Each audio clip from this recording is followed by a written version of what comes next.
Okay, so in the last video we started talking about Newton's second law, and just to refresh your memory, what Newton's second law says is basically that the net force on an object, which we write F net for net force, remember that's the sum of the forces on an object, is equal to the mass of the object times the object's acceleration.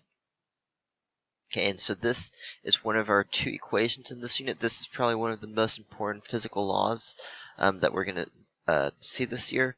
And remember that net force, what's on the left side of the equation, has its own meaning, because we've done problems before where we were asked to calculate the net force, and the way you do that is by basically adding up the forces on an object, taking into account the direction of those forces. Okay, and so we did some examples with that in the last video. Okay, so in the last video we also did some more basic calculation problems with Newton's second law. So we did example 1 and example 2. So now, before we get into more complicated problems, let's take a look at example 3 and example 4. Okay, so example 3, take a look at example 3. Example 3 says, a free body diagram for a 6 kilogram object is shown to the right. Now remember, the unit for mass is kilogram, so 6 kg, that's 6 kilograms. I'm going to label that M, that's one of my givens. And the first question says to describe the motion of this object. Anytime you're asked to describe the motion of the object, basically it's asking you, is this object at rest? Is it moving with constant velocity? Is it, accelerating? And so we look at this free body diagram, and the first thing I look at is the net force. Okay, now I've got 2 newtons going up, and I've got 2 newtons going down. So when I go to do the net force calculation, remember the net force is the sum of forces on an object. I basically have 2 and negative 2, which are going to cancel each other out. Okay, but then I also have 4, so I'm going to write plus 4 plus negative 1. And I'm going to write negative 1 here because this 1 Newton force is going to the left. Okay, so you have to make sure you take into account direction when you're doing net force. If it's moving in the positive direction, you add it as a positive force. If it's moving in the negative direction, you add it as a negative force. So the overall net force is going to be 3 newtons. Now what that means is, because of Newton's first law, remember the first law states an object at rest remains at rest, and an object in motion remains in motion at constant velocity unless acted upon by a net force. Well, we have a net force here, and so this object is not at rest, and it's not moving with a constant velocity. That means that this object is going to accelerate. So when it says describe the motion of this object, I would say this object is going to accelerate to the right. And I know it's going to accelerate to the right because the net force is to the right. I can see that from the FBD. Okay, calculate the net force for this object. We already did that. That's 3 newtons. And then calculate the acceleration of the object. So remember, we have Newton's second law. That's what we're talking about right now. That says F net equals ma. Remember, net force has its own meaning. That's the sum of the forces. And so we've actually already calculated the net force, not using this equation, but just by using the definition of net force, which is the sum of the forces. And we previously found the net force to be 3. Okay, so I plug that in for F net. The mass is 6 kilograms. That was one of my givens to begin with. And so if I just want to find A, I say what's being done to A? It's being multiplied by 6. So to get A by itself, I'm going to divide by 6 on both sides. And so I get A equals 0.5 meters per second squared, and that is the acceleration of this object. Okay, so for the second question, make sure you understand when it says calculate the net force for this object, there's really 2 ways to do that, potentially. Either you use F net equals ma, or you use the definition of net force, which is the sum of the forces. Now in this case, we can't just do m times a because we don't actually have a given to us. And so that's why we had to find the net force by just looking at the free body diagram and doing the sum of the forces. Okay, so pause there if you need to look at that some more.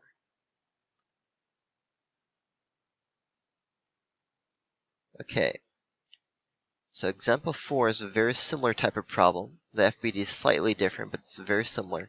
So pause it here and try to do example 4 on your own. So describe the motion of this object, calculate the net force for this object, and then calculate the acceleration of the object.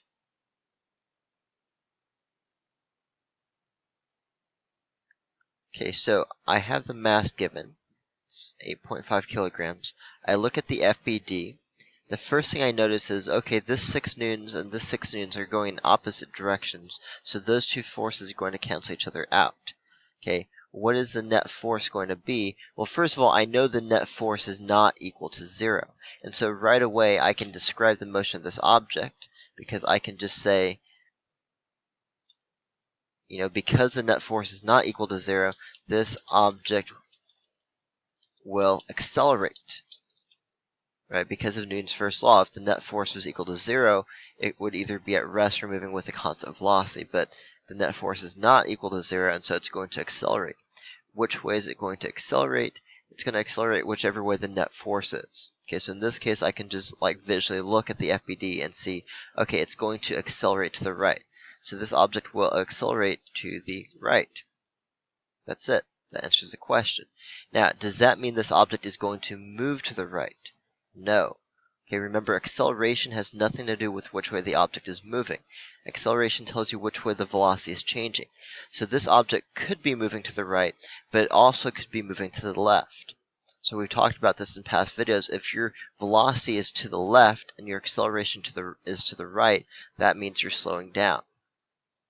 Okay, if your velocity is to the right and your acceleration is also to the right, that means you're speeding up. So in this case, I don't know if this object is speeding up or slowing down because it doesn't tell me which way the object is actually moving, but I do know it's going to accelerate to the right. Now, what is the net force going to actually be? The next question says calculate the net force. That's just the sum of the forces. I look at the FBD, I add up all the forces on the object. I do 6 plus negative 6 plus 20 plus negative 3. Remember, the direction matters, so if it's pointing in the negative direction, you add that as a negative force. 6 and negative 6 cancel out. 20 and negative 3 give me 17 newtons. So the net force on this object is 17 newtons. Okay, a positive 17 newtons, meaning 17 newtons to the right. Now the last question says calculate the acceleration of the object. Here is where I go to Newton's second law. F net equals ma, that's Newton's second law. I find the net force, I already did that, that's 17. I plug in for the mass, that's 8.5. And then a, the acceleration, that's my unknown. I see I'm multiplying by 8.5, so I divide both sides by 8.5 to get a by itself. And I get a equals 2 meters per second squared, and that's the answer to example 4. Okay, so hopefully you're starting to see how all of these things fit together. The first law helps you understand free body diagrams, which helps you understand how to calculate net force, which helps you to use Newton's second law to calculate acceleration. Okay, so all these pieces we've been talking about, they all fit together. So pause it there if you need to look at that some more.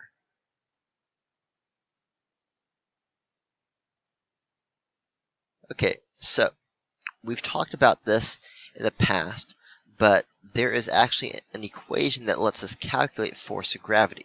There's only 2 equations in this whole unit.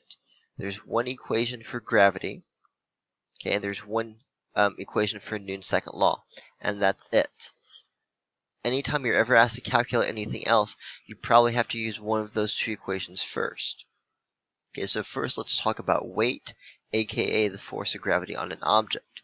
Now the equation for force of gravity looks like this. Fg equals mg. Okay, the mass of the object times g, where g is the acceleration due to gravity of that object. Okay, now here's where it gets a little bit confusing. Okay, now technically speaking, the acceleration due to gravity on Earth is negative 10 meters per second squared, and it's negative because the acceleration due to gravity is down. But most people, when they're just talking about weight, or if you're given weight in a problem, usually they don't give you the force of gravity as a negative value, even though technically it should be. It's just people don't talk like that. People don't go around saying, oh, I weigh, negative 100 pounds, even though the force of gravity should technically be negative because it's pointed down. Right? And so when you're looking at a problem, you have to kind of mentally make the force of gravity negative in your mind so that you come up with the correct answers to questions. Okay, so if you're given a problem and it says the force of gravity is 1,000 newtons, you need to understand that when you go to plug in to calculate the mass, you should actually plug in negative 1,000 newtons for force of gravity, because Fg, technically speaking, should be negative. We'll do a couple examples so you see what that looks like. All right, now in a second we're going to be looking at what's called elevator problems or scale problems. And in these types of problems, you can actually appear to gain weight or lose weight. Okay, and when I say appear to gain weight or lose weight, what I mean is we'll be doing problems where there's a person in an elevator standing on a scale. Okay, a scale does not actually read your weight. Okay, weight is the force of gravity. The number on the scale is the normal force on the person. And I put that in bold because that is like crucial to understanding how to solve some of these problems. So when you're doing one of these problems and it says, calculate the number that the scale reads, that's telling you to solve for the normal force on the person. Okay, keeping in mind that your force of gravity cannot change, your weight cannot change, but the number that the scale reads can't. The normal force acting on you in an elevator can actually change, and we'll see that later on. Okay, so make sure you write down this equation, add some of this to your notes, and then we'll do some examples.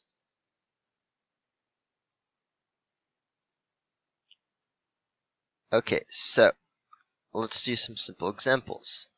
I said before that a lot of the time when you're given weight, they give it to you as a positive value, even though technically it should be negative.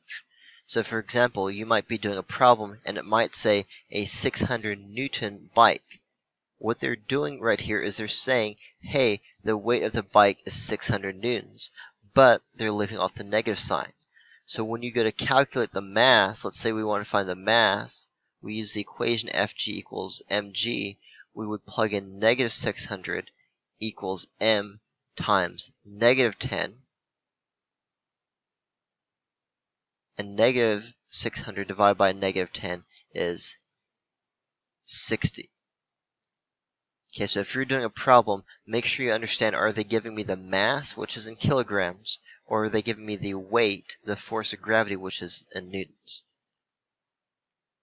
Okay, here, a 120 kilogram man, to find the force of gravity, you would plug in Fg equals the mass, which is 120, times negative 10, and that would give you a weight of negative 1200 newtons. But again, people don't go around saying, negative weight. They usually just talk about the actual number part because they usually leave off the negative sign.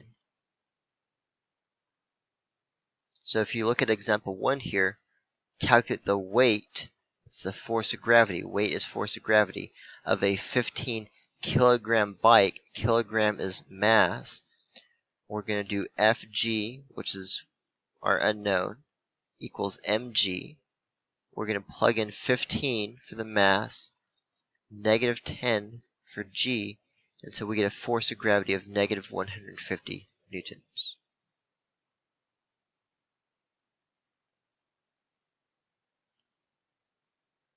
Okay, see if you can figure out the tugboat mass. What is the mass of the tugboat if we know it has a weight of 95,000 newtons?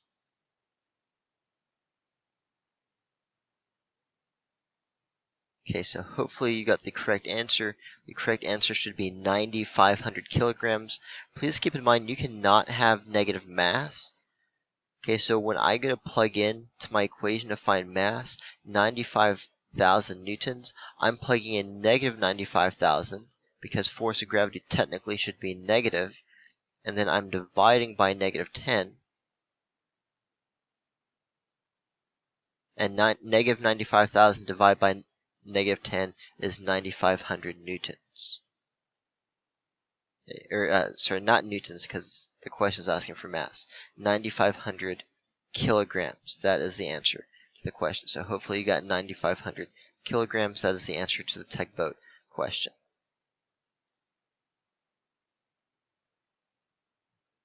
Okay, so now that we understand how to do basic calculations with weight, let's take a look at some elevator problems. Pause it here if you need to add this to your notes.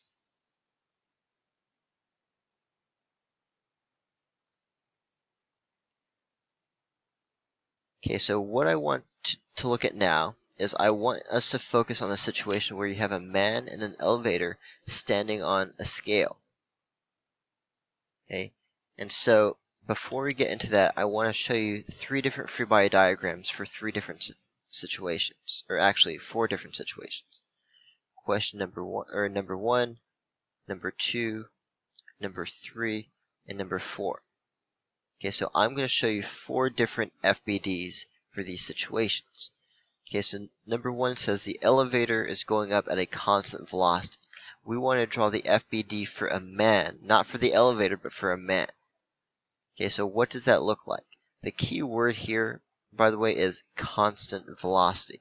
Because when I read that, I automatically know, hey, the net force on the man must be 0. Because, you know, Newton's first law.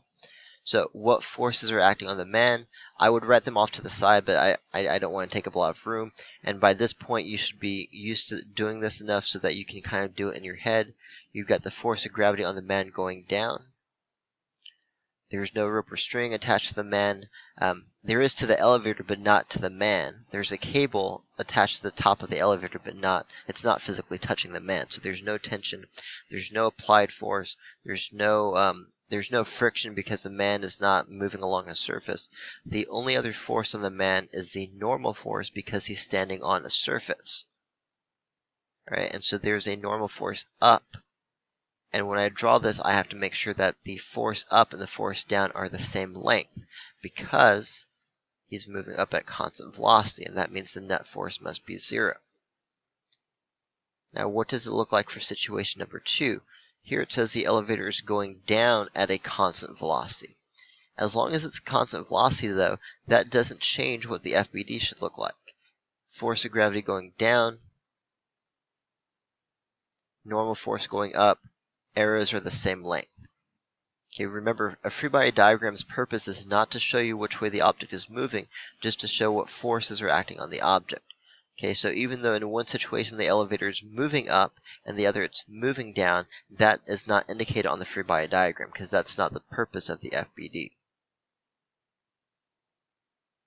Okay, for number 3, what does the FBD look like? The elevator is accelerating up. Again, that doesn't mean the elevator is moving up, it just means it's accelerating up. Well, it's the same forces, but now, because he is accelerating up, that means the force up has to be bigger than the force down. Now, the force of gravity can't change. So what happens is the normal force is now increased. Okay, so for situation number 3, the free body diagram now looks like this, with the arrow going up is longer than the arrow going down.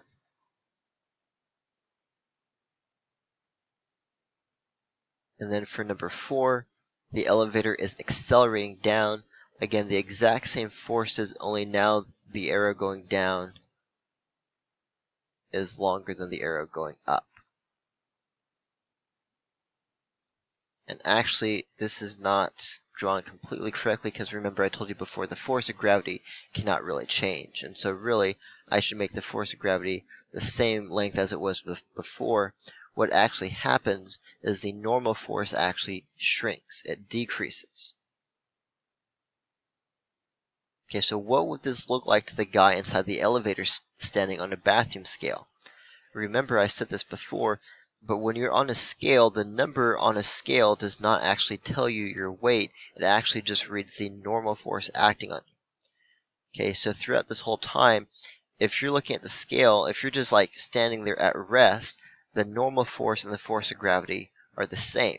They're balanced because the net force is 0. But if you're accelerating up, the number on the scale is going to increase. And if you're accelerating down, the number on the scale is going to decrease. And I want you to see that in 2 videos, and so I'm going to pause it here so I can link those 2 videos. Okay, so hopefully in the first video you saw when he started off at rest, the scale read one number. When he began to accelerate, the number on the scale went up for a few seconds. Okay, then it went back to normal because he was still moving up, but he was moving at a constant velocity. And then as the elevator started to slow down, he actually appeared to lose weight because the normal force on him decreased. Okay, and so hopefully you got to see that with your own eyes. Okay, so pause it here if you need to finish writing this down.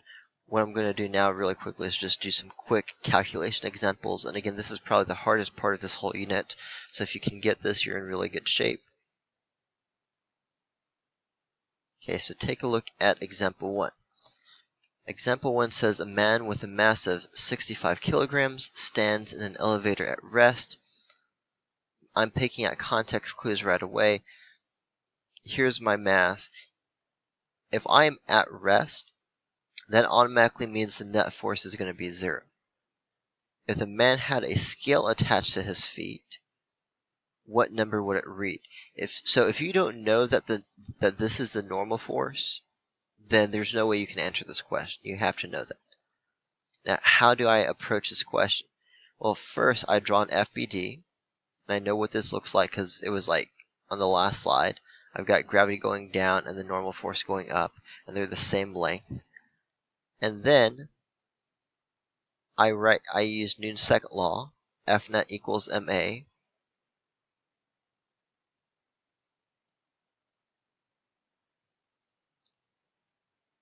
And I say, okay, well, if the man is at rest, the net force is equal to 0, so this side is actually equal to 0. Net force is the sum of the forces, and so the sum of the forces would be Fn plus Fg. And so I can clearly see that Fn and Fg have to be the same number, just going in opposite directions, so they add to be 0. So if I find Fg, I basically know Fn is going to be the same number. But I can actually calculate Fg because that's one of my 2 equations.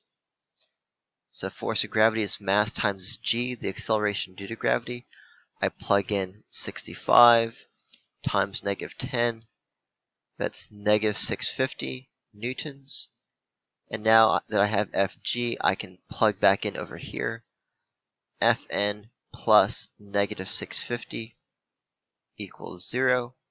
So Fn equals 650 newtons. In other words, I've basically proven to you that as long as the man is not moving, the number on the scale is the same as his weight.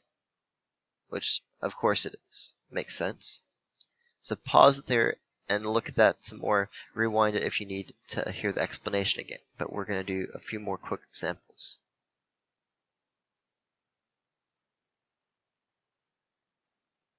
Okay. Example 2. A man with a mass of 65 kilograms. Okay, so basically the same situation. Now it says he accelerates up. So that means the net force is not equal to 0 at 2 meters per second squared. So what is meters per second squared? That is acceleration. If the man had a scale attached to his feet, what number would it reach? So basically it still asks me to find the normal force. Okay, so I know what the FBD looks like for this because we did this a few minutes ago. I know that Fn is going up, and that's longer than Fg going down because the net force is going up because he's accelerating up. I know Newton's second law, F net equals ma. And I know what the mass is, it's 65, and I know that the acceleration is 2. I also know that the net force is the sum of the forces, which is Fn plus Fg. And once again, I can calculate Fg In fact, Fg is the exact same number it was before. It's still going to be negative 650. Okay, so look at what happens here. Fn plus negative 650 equals 65 times 2, which is 130. And if I want to get Fn by itself, I basically need to add 650 to both sides. Or you could think like I have to subtract negative 650 from both sides. Either way, it's the same thing. And so if you do that, 130 plus 650 is 780 newtons. And so that means the number on the scale is now more than it was originally. In other words, the man appears to have gained weight because he is accelerating up. Okay, so these types of problems are probably the most difficult that you'll see in this unit. As long as you understand how to approach them, draw free body diagram, write down Newton's second law, identify your givens, okay, and then make sure you understand that the number on a scale is the normal force. Okay, the only force you can actually directly calculate with an equation is force of gravity. Okay, any other force you have to solve for it, kind of like how we did right here. Alright, so as always, please let me know if you have any questions, and I'll see you guys in the next video.